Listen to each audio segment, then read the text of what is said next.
हाँ जी, देखते हैं फिर questions based on numerator and denominator. ठीक है, तो ऐसे क्वेश्चंस क्या होते हैं, अगर बोलेगा आपको, मान लो सपोज करो कि मैंने बोला कोई नंबर है, देखो बात समझा, एक नंबर लिए 3 और 7, ऐसा मैंने नंबर लिया। ठीक है, और मैंने बोला कि न्यूमरेटर और डिनोमिनेटर में दोनों में एक ऐड करने पे जो नंबर आपका हाफ हो जाता है, तो चेक करो होता है क्या ऐसा। अगर हमने +1 ऐड किया यहाँ पे और +1 ऐड किया यहाँ पे, तो क्या बन गया, 4 डिवाइडेड बाई क्या, 1/2 बन गया, हाफ बन गया क्या। हमने तो स्टार्ट किया आपको बोल करके शुरू में ही कि 3/7 है, आंसर से स्टार्ट कर दिया आपको ना, 3/7 आपका आंसर मान लो था। मैंने बोला कोई एक नंबर है जो न्यूमरेटर और डिनोमिनेटर के टर्म में पहले से ही है, अगर दोनों में एक ऐड किया जाए तो ऐड होने के बाद जो रिजल्टेंट नंबर आएगा दैट इज हाफ।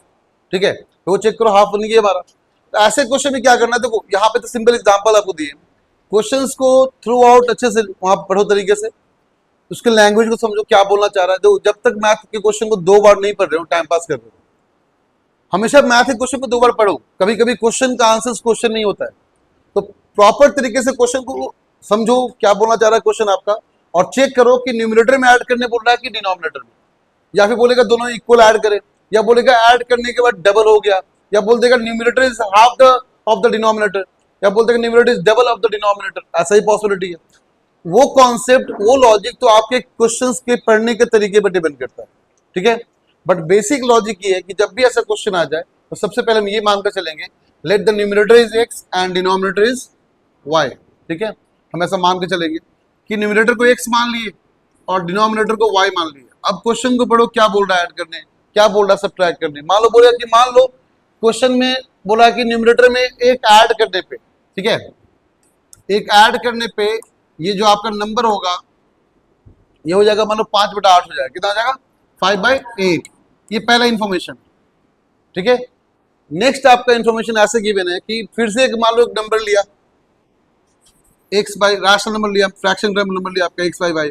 इस बार बोला कि डिनोमिनेटर में 4 सब्ट्रैक्ट करने पे हमारा जो आंसर आता है दैट इज इक्वल टू 2/3। तो बोल रहा बताओ x और y क्या होना चाहिए।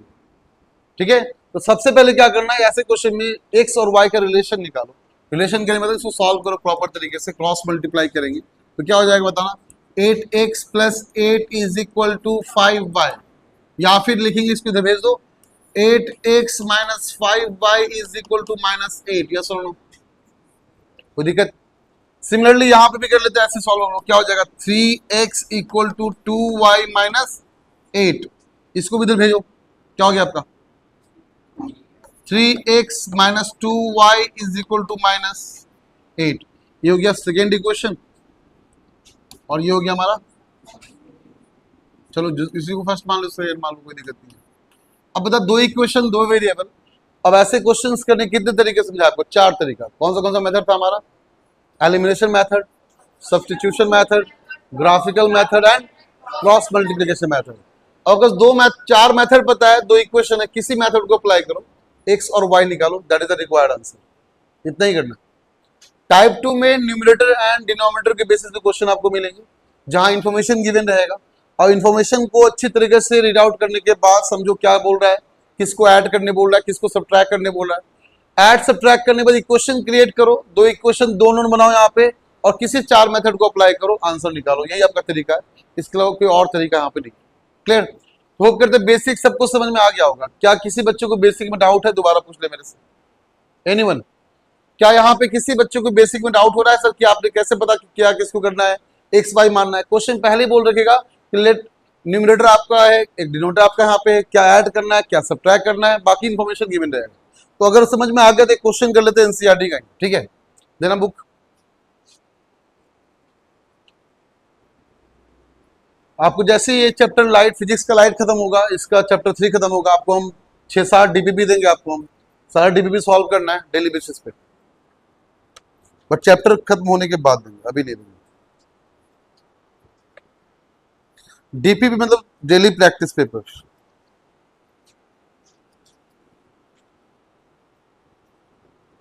हाँ जी, सब बच्चे निकालो, क्वेश्चन नंबर करके दिखाओ मुझे आप, अगर लॉजिक समझ गए हो तो।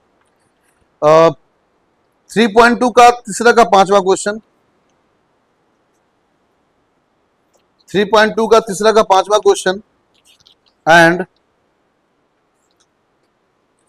3.3 का सेकेंड का फर्स्ट क्वेश्चन, 3.3 का सेकेंड का फर्स्ट क्वेश्चन। ये दो क्वेश्चन करके दिखाओ मुझे अभी के अभी। हाँ जी सब बच्चे ध्यान दें यहाँ पे। तो आपको जो लास्ट टाइप 2 बताया आपको हम, उसके बेसिस पे क्वेश्चन आपका 5th नंबर देख सकते हो यहाँ पे, एनसीईआरटी क्वेश्चन।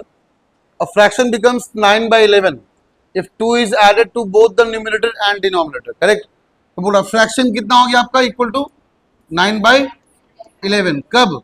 जब न्यूमरेटर एंड डिनोमिनेटर क्या ऐड कर ले दोनों में, 2। तो x/y फ्रैक्शन था, दोनों में कितना ऐड किए, 2 ऐड किए। कोई दिक्कत यहाँ पे? क्या इसको फर्दर सॉल्व कर ले, यहाँ पे क्रॉस मल्टीप्लाई करके कितना हो जाएगा बताओ। 11x + 22 is equal to 9y + 18। Yes और नो? इसको उधर भेज दो। 11x - 9y is equal to -4। Yes और नो?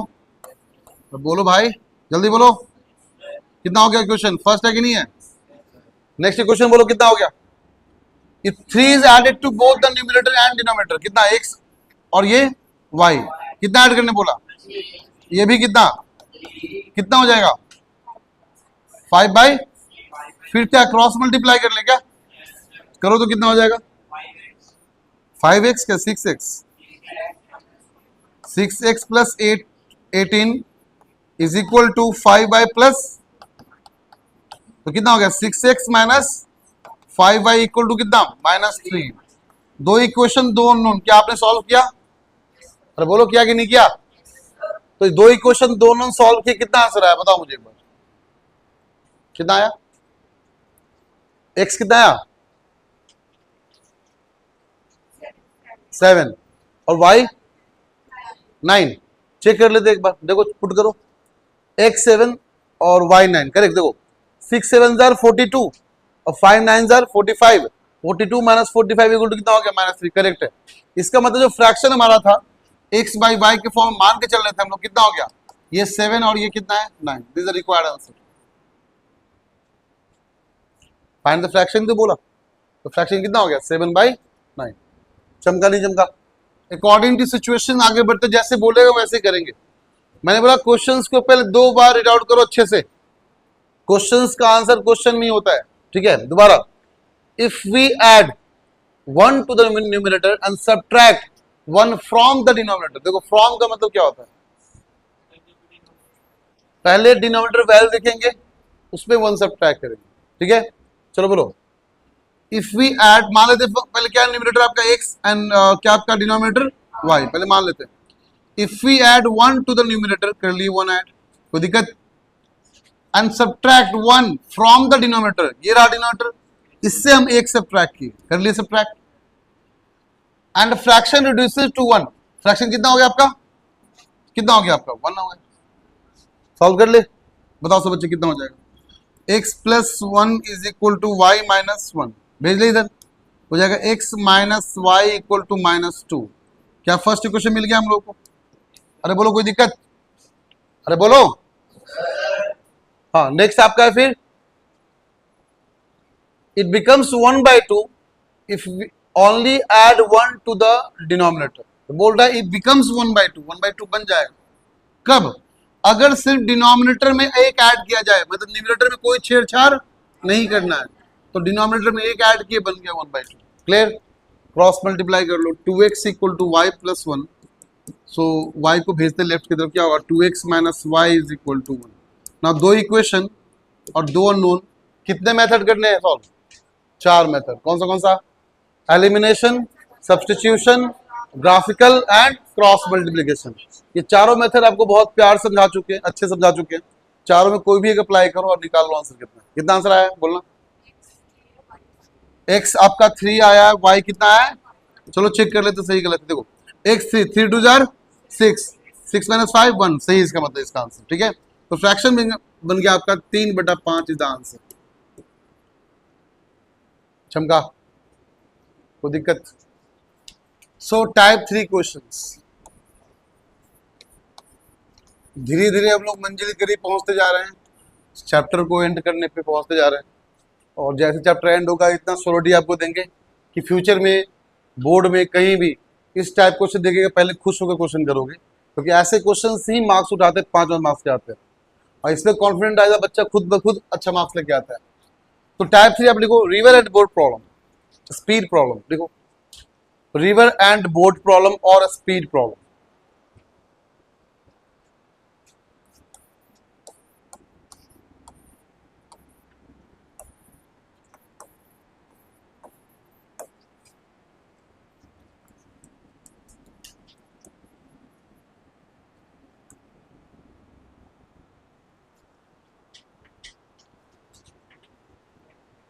अब एक चीज ध्यान रखना, रिवर एंड बोट प्रॉब्लम नाम दिए इसको हम, हो सकता है यहाँ पे क्वेश्चन आपका ट्रेन को लेकर आ जाए, तो वहां कंफ्यूज नहीं करना है। जहां भी टेक्निकली क्वेश्चंस में कीवर्ड जो आपका आएगा स्पीड को लेकर आएगा, ठीक है। जब भी कीवर्ड स्पीड मिल जाए इसका मतलब हम इस पार्ट को ही फोकस करने वाले हैं। बट आपका एनसीईआरटी में बोर्ड में ज्यादातर क्वेश्चन रिवर बोर्ड पे ज्यादा आते हैं, इसलिए हम यहाँ पे नाम क्या दे दिए, रिवर एंड बोट। बट आप इसको टेक्निकली रिलेट करो कीवर्ड से, क्या क्वेश्चन आपका टाइम, डिस्टेंस, स्पीड को रिलेशन को क्वेश्चन आएगा। तो ऐसे टाइप क्वेश्चन आपको करवाने वाले हैं। ये टाइप थोड़ा सा बढ़िया है, इस टाइप में थोड़ा टाइम टेकन आपका है, तो ये टाइप आप कंटिन्यू चलेगा आज के लेक्चर में। अब बस आज टाइप 3 कंप्लीट करेगा, ठीक है ना। तो आगे बढ़ते हैं, देखते हैं यहाँ पे कैसे करना है टाइप 3, फोकस करना है इस पे अच्छे से। तो मान लो मैंने बोला दिस अ रिवर,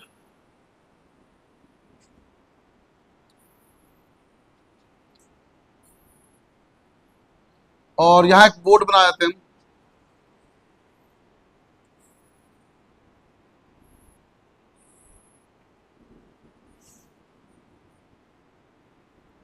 ठीक है। और ये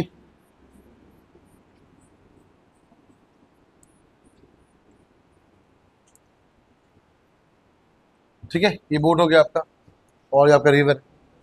तो मैंने बोला कि मान लो रिवर का डायरेक्शन स्पीड का आगे की तरफ, स्पीड ऑफ रिवर किधर आपका है, आगे की तरफ।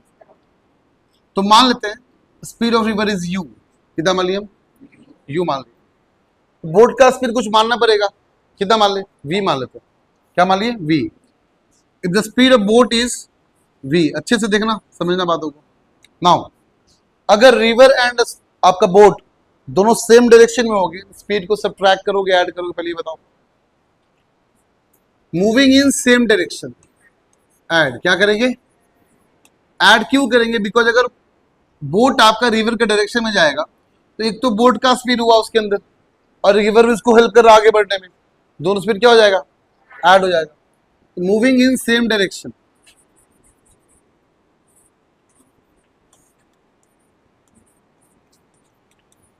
तो what is the net speed, u plus चमका, और चमका नहीं चमका, सो रहा है क्या रे, मूविंग इन ऑपोजिट डायरेक्शन, इसका आंसर सुप्रिया गिरी।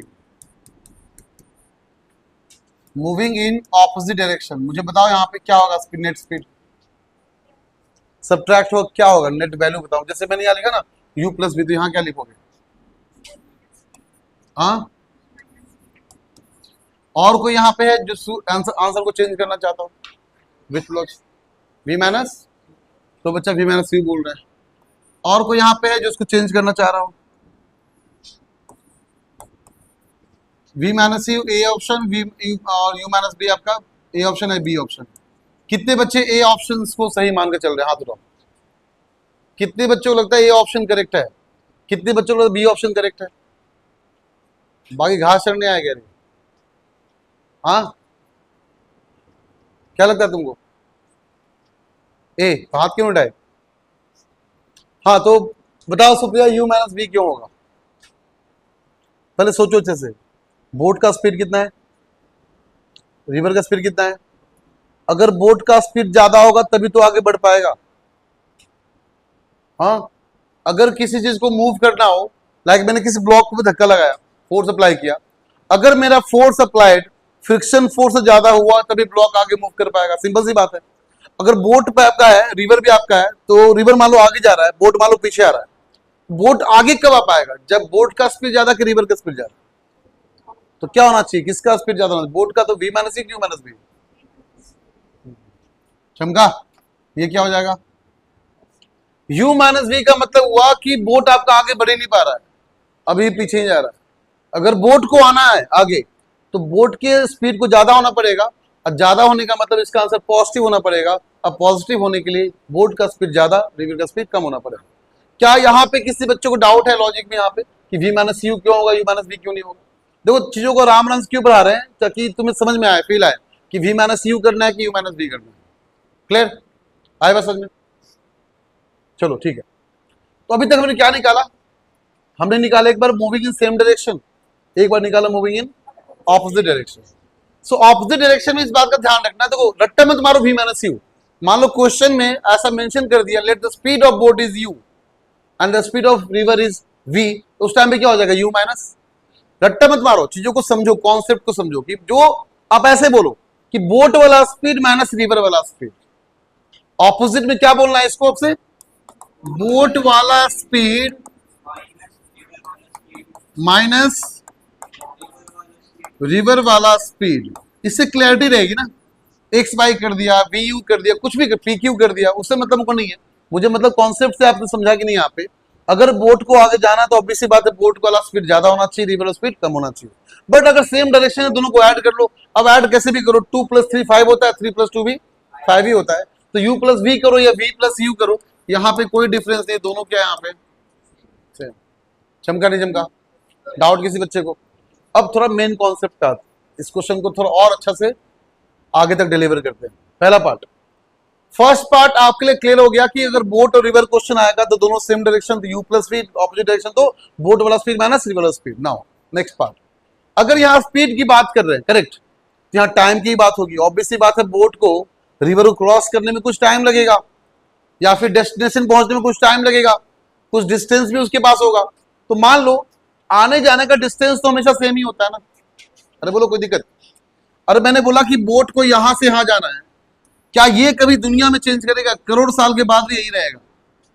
बोट का स्पीड चेंज कर सकता है, बोट का टाइम चेंज कर सकता है, बट कभी बोट का डिस्टेंस यहां से यहां तक चेंज, ये तो कांस्टेंट हो गया हमारे लिए। क्या हो गया हमारे लिए? कांस्टेंट हो गया। एक हम लोग फॉर्मूला अप्लाई करें क्लास 9th लेवल का, जो आपने पढ़ा होगा बहुत अच्छे से, speed is equal to distance over time. ना तो क्वेश्चन इज कि आपका क्वेश्चन मैथमेटिकली में क्या रिप्रेजेंट करने दे रखा है।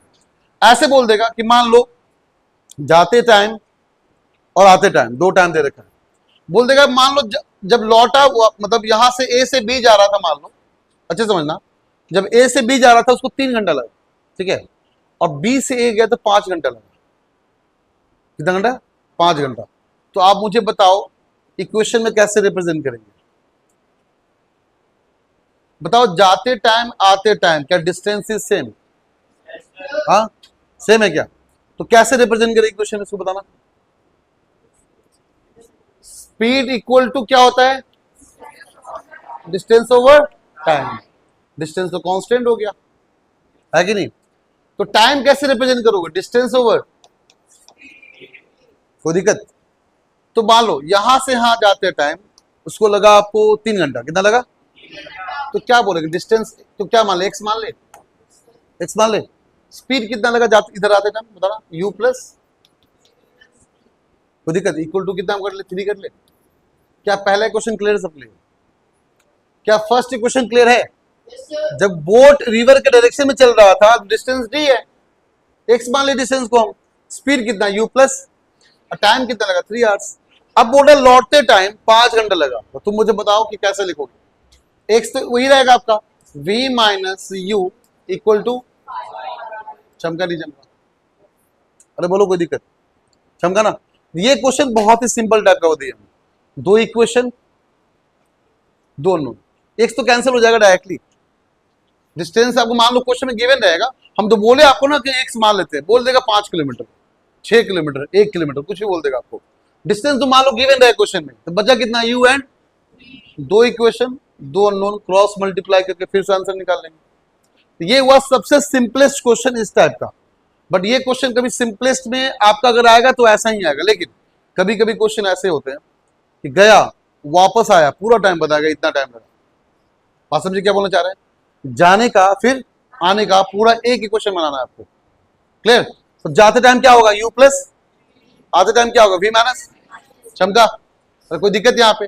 तो बोलेगा मान लो जाते टाइम आते टाइम टोटल 8 आवर्स लगा, कितना लगा? तो कैसे लिखेंगे? Total 8 hours. कैसे लिखेंगे? बहुत सिंपल है। कैसे बहुत सिंपल है?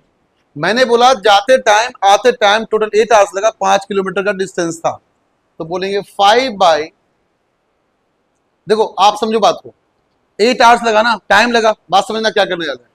तो क्या ऐसे स्टार्ट करें? क्या ऐसे? देखो तो ये कॉन्सेप्ट समझना क्या बोलना चाह रहे हैं। टाइम इक्वल टू टाइम, अरे बोलो कोई दिक्कत? किससे बच्चों को डाउट यहाँ पे? टाइम इज इक्वल टू, ये करने से फायदा ये होगा, राइट हैंड साइड में टाइम वाला एक क्वेश्चन लिखेंगे और लेफ्ट साइड भी टाइम वाला ही क्वेश्चन लिखेंगे, तो टाइम तो हमेशा जुड़ेगा ना। यहां से ए से बी आने का टाइम और बी से ए जाने का टाइम जोड़ दें यहाँ पे, क्या पूरा 8 आवर्स कैसे लगा मुझे नहीं पता, हो सकता है कि 5 और 3 लगा होगा, हो सकता है 3 और 4, मुझे नहीं पता कैसे लगा होगा, बट इतना पता है ए से बी, बी से ए, पूरा मिला कितना लगा है? क्लियर ना? तो बताओ पहले ए से बी गया, ए से कैसे लिखे? टाइम मतलब क्या होता है? डिस्टेंस बाय, लिखो तो यहां से यहां का लिखो, टाइम का वैल्यू क्या लिखोगे? 5 किलोमीटर था ना, 5 ओवर यू प्लस, कोई दिक्कत, प्लस अब बी से कितना? 5 ओवर वी माइनस, क्या एलएचएस में टाइम लिखा हुआ है? क्या ये, क्या ये क्वेश्चन टाइम है? अरे time plus time equal to time, तो पूरा टाइम कितना लगा उसको? 8 आवर्स। क्या फर्स्ट इक्वेशन कंप्लीट हो गया? अरे चमका। अब मान लो रेस हो रहा था, ये फर्स्ट पर्सन का क्वेश्चन है, सेकेंड पर्सन ने क्या बोला कि उसको जाते आते टाइम उसको 10 घंटा लगा, तो क्या लिखेंगे? उसका डिस्टेंस सेम ही रहेगा ना, 5 by U plus V plus 5 by V minus you equal to, बताओ दो इक्वेशन जोन में हो जाएगा, कोई दिक्कत बताने बोल गया। अगर मूविंग इन सेम डायरेक्शन है ना, इसको बोलते हैं डाउन स्ट्रीम, और मूविंग इन ऑपोजिट डायरेक्शन बोलते हैं अपस्ट्रीम। ये थोड़ा सा टेक्निकल टर्म, इसको बस ध्यान रखना। और keyword same direction and opposite direction keyword है। A boat goes 30 kilometre 30 kilometre upstream, a boat goes 30 kilometre upstream and 44 kilometer downstream in 10 hours, in 10 hours। ये आज के टेस्ट का पहला क्वेश्चन। आज आपका 3 क्वेश्चन का टेस्ट लेंगे 15 मार्क्स का, ये आज के टेस्ट का पहला क्वेश्चन है। और डिट्टो ऐसा ही, बस मैंने क्या किया, वी यू कर दिया, उसने क्या किया है एक्स वाई, मतलब जो भी यहाँ पे मान के चलना, चलो तुम भी वी मान के चलो, कोई दिक्कत नहीं। आज मैंने 5 और कितना 8 और 10 लिया ना, वहां कुछ और ले लेगा। डिट्टो से में सॉल्व कर देना, 5 मिनट टाइम देंगे। चलो, a boat goes 30 kilometer upstream 44 kilometer downstream in 10 hours, ठीक है, and it goes 40 kilometer upstream, second boat के लिए, and it goes 44 kilometer upstream and 55 kilometer downstream in 13 hours, then find the speed of river and boat। 13 hours 13 hours, the time starts now for first question of today's test। सब अपना देखो, उसका जो भी है distance ऊपर रहेगा, एक बार v प्लस यू आएगा, डिस्टेंस जो भी एक बार v माइनस यू आएगा इक्वल टू 10, डिस्टेंस जो भी है अगर v plus u plus distance जो भी v minus you equal to 13, ये आपका इक्वेशन था। डिस्टेंस वहां पुट कर लो कितना डिस्टेंस है। क्लियर आया बात समझ में? चलो आज के टेस्ट का 2 क्वेश्चन, टाइम देंगे 2 मिनट।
क्वेश्चन ही बस सॉल्व करना स्टार्ट करो ना, सॉल्व करना है। हाँ दोनों दोनों का आंसर निकालना।